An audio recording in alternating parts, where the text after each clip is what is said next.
Hello, today I'm going to show you how to make your own yogurt, and you see how creamy it is, how good it is. And oh, I restarted doing it just because I was so disappointed from the supermarket.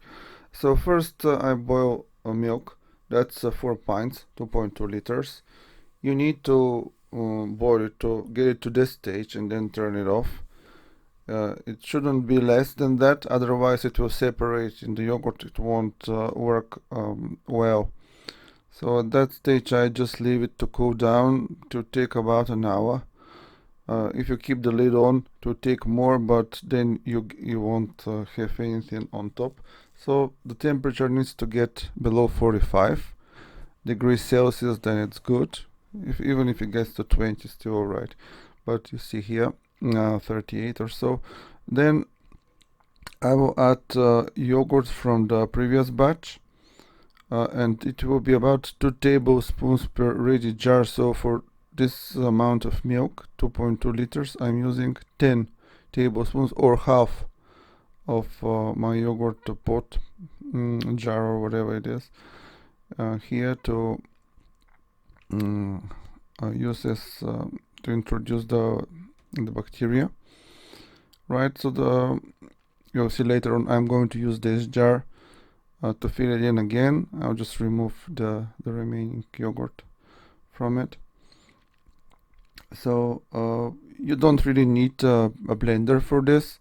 I just thought I just found that that's easier. And you can see here I'm actually not using blender for this remaining amount of milk which I couldn't fit in the blender. I just used that last yogurt jar. I will mix it with a spoon and we'll distribute it first, and then we'll add the one from the blender. But that's that's really just to show you that you don't really need a blender for this step. Okay, and it's important for you to know these jars. These just random ones from the supermarket. You don't need any special ones.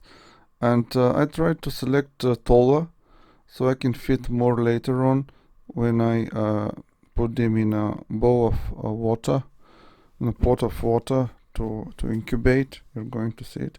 So now I'm just adding the milk from the blender, and then I'm going to seal them with the caps on, and that's really it. It's so simple. It's just really straightforward, and I've been doing probably this is the 7th or 8th consecutive batch that I'm doing with this culture, because you'll see at the end I'm showing you from where to get your bacteria from Amazon. And so that's really it. I'm just seeding them this way, and I'm putting them in a pot that you're going to see later on. It's important for you to know that you will need a device like Sous Vide, this one. So initially I didn't measure it well, you see. I couldn't fit it, so I need to replace one of the jars with this taller one, and now it's alright. So I just add some hot water in it, not like hot water, but from the tap, and needs to stay temperature up to 45, so between 40 and 45. And I don't leave it all the way working. This one is really good because it's silent, but I get it to 45, I turn it off, then work for half an hour or even more, and then again I turn it on for a few minutes and so on. So up to 6 hours. I wait here 6 hours and it's now ready. That's it. See, job done. So now I'm going to put this in the refrigerator overnight, and next day, superb. So this is the sous vide I'm using, and the next one will be the coucher. I'm going to put links. That's all. Good luck.